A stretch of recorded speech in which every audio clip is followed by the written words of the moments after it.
Hello चलिए आज की हमारी मोटिवेशन एंड लर्निंग के कुछ प्रीवियस ईयर क्वेश्चन हैं और हमारे चैनल का नाम है सिंपल साइंस क्लासेज। तो आज की हमारी दूसरी क्लास है और यहाँ से पेपर 1 और पेपर 2 दोनों के ही क्वेश्चन हैं। तो चलिए हम अपने क्वेश्चन की ओर चलते हैं। पहला क्वेश्चन है कि अनुभवात्मक अधिगम किस पर जोर डालता है। जो हमारी एक्सपीरियंशियल लर्निंग है वो किस पर जोर डालता है, वो सीखने के पुनर्वलन की भूमिका पर, या करके सीखने की महत्व पर, या सीखने की प्रक्रिया नहीं अपितु एक उत्पाद है वेधन और यांत्रिक अभ्यास पर।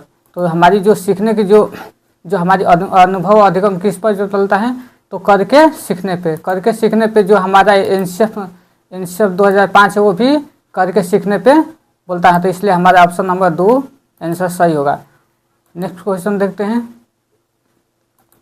और ये हमारा 31वां क्वेश्चन हो और इसके बाद हम 32 नंबर क्वेश्चन देखते हैं। 32 नंबर क्वेश्चन है कि निम्नलिखित में से अर्थपूर्ण अधिगम के लिए आकलन की विशेषता क्या होनी चाहिए। जो बोले हैं कि जो हमारी मीनिंगफुल जो लर्निंग है उसकी आकलन के लिए विशेषता कैसी होनी चाहिए, मानकीकृत या व्यापक या रचनात्मक या गुणात्मक। तो जो हमारे जो लर्निंग जो मीनिंगफुल लर्निंग है वो हमारा हो जाएगा व्यापक भी होता है और रचनात्मक भी होता है। तो इसका ऑप्शन 2 और 3 दोनों, इसको जो स्वीकृत है ना, इसका दोनों आंसर बना है। तो इसलिए हमारा व्यापक भी हो जाएगा और रचनात्मक हो जाएगा। इसके बाद आते हैं नेक्स्ट क्वेश्चन पे और ये 30 क्वेश्चन है। आप लोग 30 में कितना लाएंगे उसका कमेंट हमें कीजिएगा। और ये देखिए ये क्वेश्चन हमेशा आता है स्वीकृत में। बोल रहे हैं कि महारत उन्मुखी विद्यार्थी यानी कैसे होते हैं, सीखने के लिए लक्ष्य तय करते हैं या मानते हैं कि क्षमता स्थिर व अस्थायी है, या बहुत ही आसान लक्ष्य करते हैं या कोई लक्ष्य तय नहीं करते, अपने सीखने को सुसाध करने के लिए दूसरों की सहायता व मदद लेते हैं। तो इसने बोला कि सीखने के लिए लक्ष्य तैयार करते हैं, तो ये तो सही है। और मानते हैं कि क्षमता स्थिर व अस्थायी है, नहीं ये हमारा ऑप्शन नंबर जो 2 है, 2 हमारा ये गलत हो जाएगा। तो देख लीजिए यहाँ पे जिसमें 2 है वो हमारा ऑप्शन गलत हो जाएगा। एक में 1 और 2 है तो यह हमारा ऑप्शन खत्म हो जाएगा। फिर उसके बाद 2 में हमारा 2 है, इसमें भी तो हमारा पहला और जो दूसरा ऑप्शन है वो गलत हो जाएगा। उसके बाद है 3 और 4 में देखते हैं कि 3 जो है कि बहुत ही आसान लक्ष्य करते हैं और कोई लक्ष्य तय नहीं करते, नहीं बच्चे लक्ष्य तय करते हैं। तो इसलिए हमारा जो 1 और जो 4 है वो दोनों हमारा सही हो जाएगा। 1 और 4 किस में है, तो ऑप्शन नंबर 4 में, यानी सीखने के लिए लक्ष्य तय करते हैं और अपने सीखने को सुधार करने के लिए दूसरों की सहायता व मदद लेते हैं। तो इस तरीके से हम क्या करते हैं कि अपने क्वेश्चन को बहुत आसान तरीके से हम बना लेते हैं। उसके बाद नेक्स्ट क्वेश्चन है कथन है, ये आता ही है हमेशा। कथन कर रहे हैं कि शिक्षक यह मानते हैं कि क्षमता निश्चित नहीं और प्रयास करके उससे बदला जा सकता है। छात्रों को स्कूल में अपने प्रदर्शन में सुधार करने के लिए प्रेरित करने की संभावना प्रस्तुत करते हैं। ये हमारा ये हो गया। उसके बाद तर्क कार्य कहता है कि अभिप्रेरणा उन विश्वासों से जुड़े हैं जो शिक्षक अपने छात्रों की क्षमताओं के बारे में रखते हैं। तो ये हमारा हो जाएगा कि ए और आर दोनों सही है और जो आर है वो सही ए की व्याख्या करता है। तो हमारा ऑप्शन नंबर फर्स्ट ही सही हो जाएगा, यानी निश्चित नहीं है, प्रयास करके उससे बदला जा सकता है, सही है। और छात्रों को स्कूल में अपने प्रदर्शन सुधार करने के लिए प्रेरित के लिए संभावना प्रस्तुत करते ही हैं। और अभिप्रेरणा उन विश्वासों से जुड़े हैं जो शिक्षक अपने छात्रों के बारे में रखते हैं। तो ये हमारा दोनों ऑप्शन सही है। और आप लोग कमेंट करके बताइएगा कि हमारी क्लास कैसी लग रही है। फिर उसके बाद है कथन ए कि अर्थपूर्ण अधिगम सुनिश्चित करने के लिए विद्यार्थियों से यह अपेक्षा की जानी चाहिए कि वो ज्ञान को ठीक उसी तरह से पुनर्निरूपित करते हैं जैसे उन्हें उसे गृहीत किया। और तर्क आर बोला कि अधिगम बच्चे द्वारा ज्ञान को निष्क्रिय रूप से प्राप्त करने और उनका पुनरुत्पादन करने की प्रक्रिया है। देखिए यहाँ से है कि बोला कि अपेक्षा की जानी चाहिए कि ज्ञान जैसा है उससे वो पुनर्निरूपित करे नहीं, और बच्चे क्या है, निष्क्रिय नहीं है। एनसीएफ 2005 भी बोलता है कि बच्चे सक्रिय हैं। तो ये हमारा ऑप्शन जो है ई और आर दोनों गलत हैं, इसलिए हमारा ऑप्शन नंबर 4 इसका सही हो जाएगा। उसके बाद हम देखते हैं नेक्स्ट क्वेश्चन पे। नेक्स्ट क्वेश्चन है कि चारू चारू किसी विषय में अभिरुचि नहीं है तथा वह केवल परीक्षा में उत्तीर्ण होने के लिए पढ़ते हैं। यानी जो एक कोई लड़के हैं चारू, वो क्या करिए कि किसी विषय में उसकी अभिरुचि नहीं है तथा वह केवल परीक्षा पास करने के लिए, तो जो परीक्षा वो पास करने के लिए उसके लिए परीक्षा के लिए वो पढ़ते हैं, यानी उसकी कोई भी अभिरुचि नहीं है पढ़ने में, तो वो आंतरिक रूप से अभिप्रेरित है नहीं, वो आंतरिक रूप से अभिप्रेरित नहीं है। असफलता स्वीकार विद्यार्थी है नहीं, अगर असफलता स्वीकार विद्यार्थी हैं तो वो पढ़ते ही नहीं। उसके बाद महारत उन्मुखी नहीं, महारत भी हासिल नहीं करना चाहते, वो क्या करिए कि असफलता परिहार विद्यार्थी, वो क्या करिए वो फेल उससे होने के लिए वो पढ़ाई करिए कि ताकि फेल से बच सके। तो हमारा हो जाएगा इसका आंसर 4। आंसर इसका क्या हो जाएगा 4 हो जाएगा कि असफलता परिहार विद्यार्थी। उसके बाद नेक्स्ट क्वेश्चन देखते हैं, निम्नलिखित में से कौन सी कार्यनीति अधिगम के लिए एक प्रभावी कार्यनीति नहीं है। जहाँ पे नहीं होगा उस क्वेश्चन को हमें ध्यान से देखना है, उस क्वेश्चन को हम बहुत ही ध्यान से देखना है कि किसमें बोला है कि किसमें कार्यनीति नहीं है, कौन सी कार्यनीति अधिगम के लिए एक प्रभावी कार्यनीति नहीं है। तो इसमें हमारा हो जाएगा अर्थहीन या अनुवाचन, या अपने किसी साथी को समझना, या स्वयं से प्रश्न करना, या अवधारणा या मानचित्र बनाना। तो इसका हमारा आंसर हो जाएगा कि अवधारणा मानचित्र बनाना सही है, स्वयं से प्रश्न करना जिसमें नहीं लगा है उसमें हमें निगेटिव खोजना, अपने किसी साथी को समझना, यानी उसमें क्या होता है, उसका आंसर हो जाएगा कि अर्थहीन अनुवाचन। इसके बाद नेक्स्ट क्वेश्चन देखते हैं, बच्चों को नई अवधारणा के परिचय का क्रम क्या होना चाहिए। जो बच्चे हैं उनकी नई अवधारणाओं का परिचय का क्रम कैसा होना चाहिए, वैष्णवीय से स्थानीय, या अमूर्त से ठोस होनी चाहिए, या अनुप्रयोग से संप्रदात्मक समझ, या परिचित से अपरिचित। तो इसमें हमारा इसका आंसर हो जाएगा कि पहले बच्चा कैसा होना चाहिए, पहले बच्चा परिचित होना चाहिए और फिर उससे परिचित से अपरिचित। नेक्स्ट क्वेश्चन देखते हैं कि विद्यालय में विद्यार्थियों का अर्थपूर्ण अधिगम से नकारात्मक रूप से प्रभावित से सकारात्मक रूप होता है और प्रभावित होता है क्या, बहिष्करण प्रथाओं शिक्षा केंद्रित शिक्षा, या बहिष्करण प्रथाओं परीक्षा शिक्षा शास्त्र, या समावेशी प्रथाओं परीक्षा उन्मुख शिक्षा शास्त्र, या समावेशी प्रथाओं शिक्षा केंद्रित शिक्षा शास्त्र। तो इसमें हो जाएगा कि जो नकारात्मक रूप से प्रभावित से सकारात्मक रूप होता है, तो वो हमारा इसका आंसर हो जाएगा कि बहिष्करण प्रथाओं शिक्षार्थी केंद्रित शिक्षार्थ। तो ये हमारा आंसर हो गया। और इसके बाद हम नेक्स्ट क्वेश्चन पे चलते हैं। इसके बाद हमारा क्वेश्चन नंबर 41 है, और 41 में खाली स्थान दे दिया है कि सामग्री की प्रस्तुति को सुगम बनाती है। अब इसमें से ऑप्शन देखना है कि कई तरीके से सभी बच्चे के लिए अधिगम, या कई तरीके केवल विशेष बच्चों का अधिगम, एक समान तरीके सभी बच्चों के, या चौथा है अधिगम एक समान तरीके केवल विशेष बच्चों के अधिगम। तो जहाँ पे हम बोले थे कि जहाँ पे केवल रहे, जहाँ पे केवल हमारा हो जाएगा केवल ही मात्र, वो हमारा ऑप्शन वो उसको हमें देखकर ही गलत कर देना है। तो इसमें हमारा क्या होगा, इसमें हमारा इसका राइट आंसर हो जाएगा पहला ही हो जाएगा कि कई तरीके सभी बच्चे के लिए अधिगम, यानी यहाँ पे एक समान सबको शिक्षा नहीं देना है, एक समान तरीके से नहीं देंगे, तो ये भी हमारा ऑप्शन गलत हो जाएगा तीसरा भी। और हमें एक ऑप्शन बच गया कि यानी कई तरीके से बच्चों के अधिगम। इसके बाद हम नेक्स्ट क्वेश्चन देखते हैं 42वां कि सामाजिक रचनात्मक कक्षा में बच्चों के सीखने के बारे में कौन सा कथन सही नहीं है। जहाँ पे नहीं बोल दिया वहाँ पे हमें बहुत आसान, उसको हमें सिर्फ जहाँ पे निगेटिव हो जाएगा वहाँ पे, जैसे बच्चों को अपने साथियों के साथ बातचीत के द्वारा अपने संज्ञानात्मक विकास में मदद मिलती है, सही है। परीक्षार्थी में केवल निगेटिव का भाई निगेटिव, जहाँ पे केवल मिल गया तो ये हमारा निगेटिव हो जाएगा। और इसमें पूछा ही है कौन कथन सही नहीं है। उसके बाद बच्चे से निष्क्रिय रूप से प्राप्त करते हैं बजाय ज्ञान का निर्माण करते हैं। और उसके बाद है कि मानक संदर्भित परीक्षण आकलन को मानकीकृत करने का एक मात्र तरीका है। तो कौन कथन सही नहीं है, तो इसमें बच्चे निष्क्रिय रूप से प्राप्त करने के बजाय ज्ञान का निर्माण करते हैं, ये भी सही है। केवल रचनात्मक और विविध तरीके का आकलन को ही किया जाना चाहिए, तो इसमें हमारा हो जाएगा मानव संदर्भित परीक्षण। तो इसका राइट आंसर हो जाएगा हमारा मानक संदर्भित परीक्षण आकलन को मानकीकृत करने का एकमात्र तरीका है। उसके बाद नेक्स्ट क्वेश्चन देखते हैं 43 की योग्यता को और असफलता को के रूप में सोचना छात्रों को अधिगम प्रयास करके अधिक मेहनत करने के लिए प्रेरित करता है। तो इसमें हो जाएगा स्थिर या अपमानजनक, यानी योग्यताओं को स्थिर और असफलता को अपमानजनक नहीं। में उसके बाद स्थिर यहाँ पे स्थिर रखते हैं कि योग्यताओं को स्थिर और असफलताओं को सीखने का अवसर के रूप में। उसके बाद वृद्धिशील या अपमानजनक नहीं, जहाँ पे हमारा ऑप्शन आ जाएगा कि सीखने का अवसर, वो हमारा आंसर पॉजिटिव में हो जाएगा, यानी योग्यताओं को वृद्धिशील और असफलताओं को सीखने के का अवसर के में सोचने छात्रों को अधिक प्रयास करके अधिक मेहनत करने के लिए प्रेरित किया जा सकता है। इसके बाद नेक्स्ट क्वेश्चन देखते हैं 44 कि कौन सा कारक सीखने को प्रभावित करता है। छात्र का सामाजिक सांस्कृतिक संदर्भ, या छात्रों की आयु, या अवधारणा को पढ़ाने की शैक्षणिक रणनीतियाँ, और छात्रों की क्षमता के बारे में शिक्षक का विश्वास। तो यह इसमें ये चारों ही सही है, तो हमारा ऑप्शन हो जाएगा 4, यानी ऑप्शन 4 हो जाएगा। चारों ही हमारा क्या है, चारों सही है।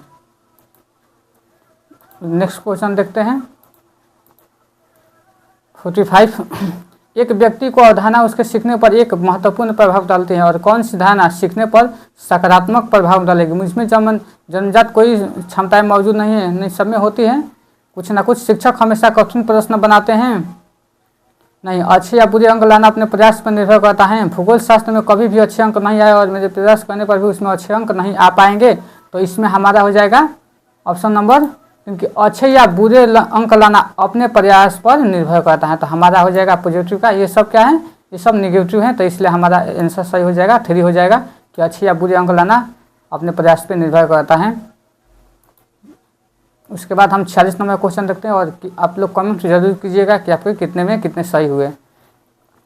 सीखने संरचनावाद का सिद्धांत, जो संरचनावाद का जो सिद्धांत है वो क्या देता है कि सीखने में अधिगमकर्ता की भूमिका को महत्वपूर्ण मानता है, जिससे वो संसार के बारे में खुद को समझ बनाते हैं, और जानकारी के स्मरण वो उसके प्रत्यामरण की जोर देता है। नहीं, यहाँ पे प्रत्यास्मरण नहीं, सब नहीं चाहिए हमें। शिक्षा की प्रमुख भूमिका पर जोर देता है, नहीं, हमें बच्चे को। और यहाँ पे निष्क्रिय, तो ये हमारा तीनों ऑप्शन निगेटिव हो जाएगा, तो हमारा ऑप्शन नंबर बच गया कौन सा, पहला ही, यानी सीखने की में अधिगमकर्ता की भूमिका को महत्वपूर्ण मानता है कि जिससे वह संसार के बारे में खुद को समझ बनाते हैं।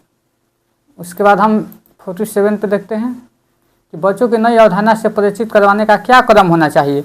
जो बच्चे को हैं, जो भी हम नई अवधारणा से परिचित करा रहे हैं, तो उससे पहले हम अज्ञात से ज्ञात की ओर, पहले बच्चे हमें ज्ञात से उच्च क्रम से निम्न क्रम की ओर, नहीं, निम्न से उच्च क्रम की, अमूर्त से मूर्त की नहीं, मूर्त से अमूर्त की तरफ, तो यानी अज्ञात से ज्ञात की ओर कह रहे हैं कि पहले बच्चे को जानकारी नहीं होनी चाहिए, तब नहीं, बच्चे को पहले जानकारी रहनी चाहिए, तब उच्च क्रम से निम्न, नहीं, निम्न से उच्च की जाना, मूर्त से अमूर्त, यानी मूर्त से यानी वस्तु को वो छू सके, टच कर सके, फील कर सके, और उसके बाद वो अपनी अमूर्त के बारे में ही। उसके बाद हमारा चाहते हैं कि सरल से जटिल को जाए। हाँ, तो हमारा इसका राइट आंसर हो जाएगा कि सरल से जटिल की ओर।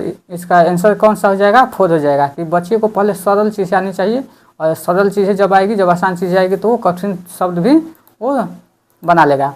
उसके बाद है 48 है कि विद्यार्थी कक्षा में अधिगम की प्रक्रिया में अधिक सक्रिय और सहभागी बना महसूस करते हैं, यदि कक्षा का परिवेश समुन्नत करता है, यानी अवधारणा के बारे में जिज्ञासा या अपने विचारों पर विमर्श चिंतन, या अध्यापक का निष्क्रिय अनुकरण, या ज्ञान का मात्र पुनरुत्पादन।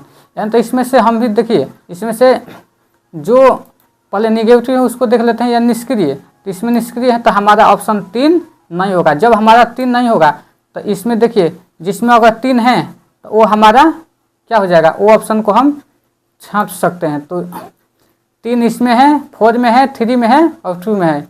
इसमें सब में क्या है, हमारा जो 3 ऑप्शन है ना, इस सब में है, तो इसलिए हम इस सारे ऑप्शन को हम काउंट कर सकते हैं। और जब ये हमारा सारा ऑप्शन काउंट हो गया, तो उसके बाद हमें बचा ही क्या,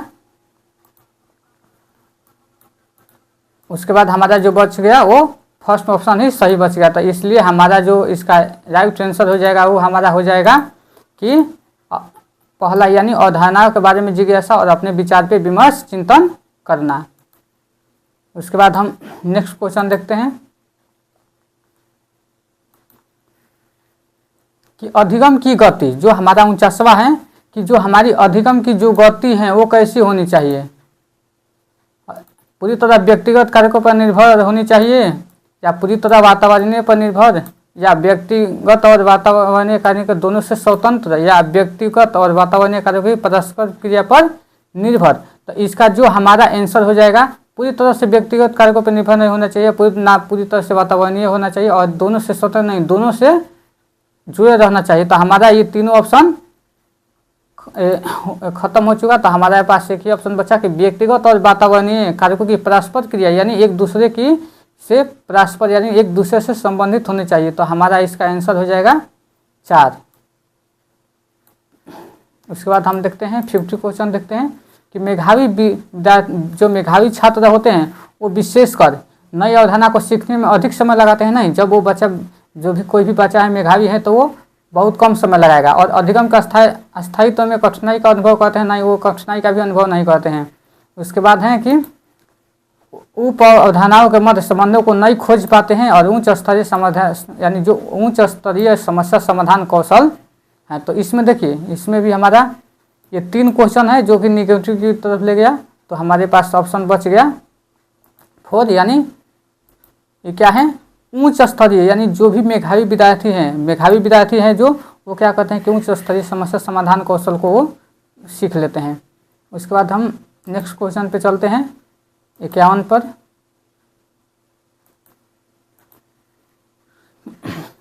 कि निम्नलिखित में से कौन सा अधिगम को सकारात्मक रूप से प्रभावित करते हैं? विद्यार्थियों से पारस्परिकता का बोध है, या परीक्षित आधारित शिक्षा शास्त्र विधियाँ, या अवमानित करने का अनुभव, या संसाधन समृद्ध कक्षाई प्रवेश। देखिए, जहाँ पे अगर संसाधन समृद्ध कक्षा यानी ऐसा लिखा रहे तो वो हमारा जो ऑप्शन होता है वो ही मतलब कि सबसे अच्छा ऑप्शन वो माना जाता है। तो ये 4 है ना, तो जिसमें 4 है वो हमारा आंसर सही, यानी इसलिए हम एक ही क्वेश्चन देखें, संसाधन समृद्ध कक्षाई परिवेश, और ये हमारा आंसर मिल गया। ये इसका आंसर हमें 4, बाकी ऑप्शन हमें पढ़ने की कोई जरूरत नहीं है क्योंकि हमें सकारात्मक रूप से प्रभावित करने को बोल रहा है। उसके बाद 51 देखते हैं कि अधिगम तब अधिक अर्थपूर्ण होता है जब विषय वस्तु के रूप में प्रस्तुत किया जाता है, संदर्भ से हटकर, या अप्रासंगिक, या बहुत ही अमूर्त, या संयोजित। तो इसमें हमारा जो राइट आंसर हो जाएगा वो क्या है, अप्रासंगिक नहीं, संदर्भ से हटकर नहीं, और बहुत ही अमूर्त नहीं। जिसमें ही देखिए, जिसमें ही लग जाए वो हमारा ऑप्शन गलत हो जाएगा। जिसमें ही लगे, ही लग गया तो ये हमारा ऑप्शन गलत हो गया। उसके बाद संदर्भ से हटकर, तो ये हमारा नहीं, संदर्भ से जुड़ा होना चाहिए। और उसके बाद अप्रासंगिक नहीं, प्रासंगिक, तो ये हमारा तीनों ऑप्शन खत्म हो गया। तो हमारे पास कौन सा ऑप्शन बच गया, संयोजित, और यही हमारा राइट आंसर हो गया 4। उसके बाद नेक्स्ट क्वेश्चन देखते हैं, घोषणात्मक ज्ञान क्या होता है? यानी घोषणात्मक ज्ञान क्या होता है कि किसी घटना के घटित होने की प्रक्रिया की व्याख्या करता है, हमें व्याख्या नहीं करना है। तो हमारा ये ऑप्शन गलत हो जाएगा। और युक्तियों के प्रयोग के बारे में समझ की व्याख्या, यहाँ पे भी व्याख्या मिल गया, तो ये दोनों ऑप्शन हमारा गलत हो जाएगा। उसके बाद मुख्य ज्ञान के क्या और कौन पहलुओं के बारे में जानना, या किस समस्या समाधान में कोई भूमिका नहीं, समस्या समाधान की भूमिका है। तो इसलिए हमारा जो ये तीनों ऑप्शन है, ये तीनों ऑप्शन हमारा हट गया, पहला, दूसरा, चौथा। तो हमारे पास बच गया कौन सा ऑप्शन, 3, और वही हमारा राइट आंसर हो गया। इस तरीके से हम बहुत जल्दी किसी भी क्वेश्चन को आसानी से बहुत जल्दी हल कर सकते हैं, और अब समय गंवाए बिना। उसके बाद 54 क्वेश्चन देखते हैं कि कक्षा में विविधता अध्यापन अधिगम प्रक्रिया क्या है? समस्या है कि संसाधन है कि रुकावट है कि बाधा है? तो ये समस्या है, जो भी अगर विविधता है तो ये क्या है, ये समस्या नहीं है, और रुकावट भी नहीं है, और बाधा भी नहीं है। ये क्या है, ये एक संसाधन है। और तीनों ऑप्शन हमारा खत्म हो गया। तो हमारे पास बच गया कौन सा, कि संसाधन। तो हमारा ऑप्शन नंबर 2 राइट आंसर। उसके बाद है नेक्स्ट क्वेश्चन देखते हैं कि गैर जन्मजात अधिगम जैसे कि बांसुरी बजाना, शतरंज खेलना सीखने के लिए किस तरह का, ये कैसा है? यानी ये किसी तरह के बाह्य निर्देशन और आंतरिक अभिप्रेरणा की जरूरत है, या किसी भी तरह बाह्य निर्देशन और प्रेरणा की जरूरत नहीं है? तो नहीं है, जरूरत नहीं है, ये तो है। तो हमारा दूसरा ऑप्शन नहीं रहेगा, बाह्य निर्देशन की जरूरत है लेकिन किसी तरह की अभिप्रेरणा जरूरत नहीं होती है, यानी किसी भी स्रोत से बाह्य निर्देशन की कोई जरूरत नहीं होता। हमारे पास ऑप्शन नंबर 2 बच गया, और यही हमारा नहीं, ऑप्शन नंबर 1 है कि किसी तरह के बाह्य निर्देशन और आंतरिक अभिप्रेरणा की जरूरत है, यानी हमारा ऑप्शन नंबर 1 राइट आंसर। उसके बाद हम नेक्स्ट क्वेश्चन देखते हैं कि कौन से कारक सीखने की प्रक्रिया को प्रभावित करते हैं। कक्षा का परिवेश, हाँ कक्षा का परिवेश सीखने को प्रभावित करते हैं। संसाधन की उपलब्धता भी, और शिक्षक की शिक्षण स्तरीय और विद्यार्थियों की तत्परता। तो देखिए हमारा इसमें पहला और दूसरा और चौथा सही है, तो हमारा पहला दूसरा चौथा खोज में ही है, तो इसलिए अगर हम तीसरा भी नहीं जानते हैं कि शिक्षक के शिक्षण स्तरीय, यानी शिक्षक के शिक्षण स्तरीय भी, यानी जो भी अगर हम एक दूसरे को अगर अपने से छाप सकते हैं ऑप्शन, तो हमारा वो आंसर सही हो जाएगा। तो इसलिए हमारा इसका आंसर हो जाएगा 4 हो जाएगा। उसके बाद नेक्स्ट क्वेश्चन देखते हैं 57 कि कौन सा कारक विद्यार्थी के अधिगम के बाधक बन जाते हैं। वातावरण से स्वाभाविक सहज प्रक्रिया ये बाधा बन जाते हैं, नहीं। स्व अभिप्रेरित अभ्यास, जानने और खोजने की चाह, ये क्या, ये तो बाधा नहीं होते हैं। और कठोर अन्वयन पाठ्यक्रम, हाँ बाधा ये हो जाते हैं जब बच्चा को कठोर और अन्वय पाठ्यक्रम, यानी हमारा आंसर नंबर 4। उसके बाद नेक्स्ट क्वेश्चन देखते हैं कि कक्षा में विद्यार्थियों को अधिगम के प्रति अभिप्रेरित करने की कौन सी युक्तियाँ सही हैं, यानी कौन सी युक्ति सही है पूछा। यानी प्रोजेक्ट तो हम सबसे पहले कक्षा में विद्यार्थियों की अधिकतम सहभागिता को बढ़ावा देना है, यानी हमारा पहला ऑप्शन सही है। और अंकों के लिए प्रतिस्पर्धा को बढ़ावा देना, नहीं अंक के लिए हमें बच्चे को, अंक के लिए नहीं हमें प्रतिस्पर्धा करना है बच्चे को। तो ये हमारा जो दूसरा है ना, ये दूसरा हमारा ये ऑप्शन जो है ना दूसरा, ये हमारा बिल्कुल ही गलत है। तो जिस ऑप्शन में 2 आए, जैसे मान लीजिए कि ये इसमें भी 2 है तो ये गलत हो जाएगा, इसमें भी 2 है तो ये भी हमारा गलत हो जाएगा। उसके बाद हमारा बचेगा क्या, और उसके बाद है विद्यार्थियों को अपने विचार व्यक्त करने की आज़ादी। तो जिसमें 4 हैं तो 1, 3 और 4, हाँ तो 1, 3, 4, यानी हमारा इसमें जो राइट आंसर हो जाएगा वो हो जाएगा हमारा दूसरा, यानी कि कक्षा में अधिकतम सहभागिता को बढ़ावा देना है, विद्यार्थियों को उनकी रुचि के आधार पर लक्ष्य निर्धारित करने में मदद भी करना है, और विद्यार्थियों को अपने विचार करने की आज़ादी भी देनी है। उसके बाद है 59 है कि कौन सा कथन अभिप्रेरणा से शिक्षण की पहचान नहीं है। विद्यार्थी बहुत से प्रश्न पूछते हैं, नहीं जब बच्चे अभिप्रेरित हैं तो बहुत सारे प्रश्न पूछेंगे, नहीं है तो इसमें हमें निगेटिव खोजना है। कक्षा में एकदम सन्नाटा है, यहाँ तक कि जब अनुभव साझा करने के लिए कहा जाए भी नहीं। शिक्षार्थियों को अपनेपन का बोध है, तो शिक्षार्थी पूर्व अधिगम और नवीन अधिगम से अंतर कर पाते हैं। तो इसमें हमारा जो आंसर हो जाएगा वो यही हो जाएगा कि हमें कक्षा में क्या बिल्कुल ही